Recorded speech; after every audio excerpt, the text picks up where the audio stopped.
এই যে মোমো বানানো হয়ে গিয়েছে। এতটুকু ময়দা নিয়ে নিয়েছি, লবণ দিয়ে দেবো, সামান্য একটু সাদা তেল, হালকা গরম জল, ভালো করে মেখে নেব।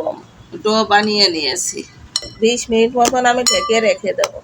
কড়াইয়ে সাদা তেল দিয়ে দিয়েছি, গরম হয়ে গেছে। এখন জিরে দিয়ে দেবো, আদা, ধনিয়া গুঁড়ো, লাল মরিচের গুঁড়ো, জিরা, গরম মশলা গুঁড়ো আর লবণ, বাঁধাকপি, গ্রেট করা গাজর, সাদা গোলমরিচ গুঁড়ো, ধনিয়া পাতা। সব দিয়ে রান্না হয়ে গিয়েছে। দেখুন কত সফট হয়েছে।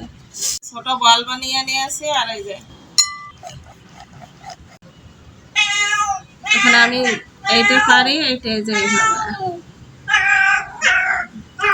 ভেজ মোমো তৈরি হয়ে যাচ্ছে।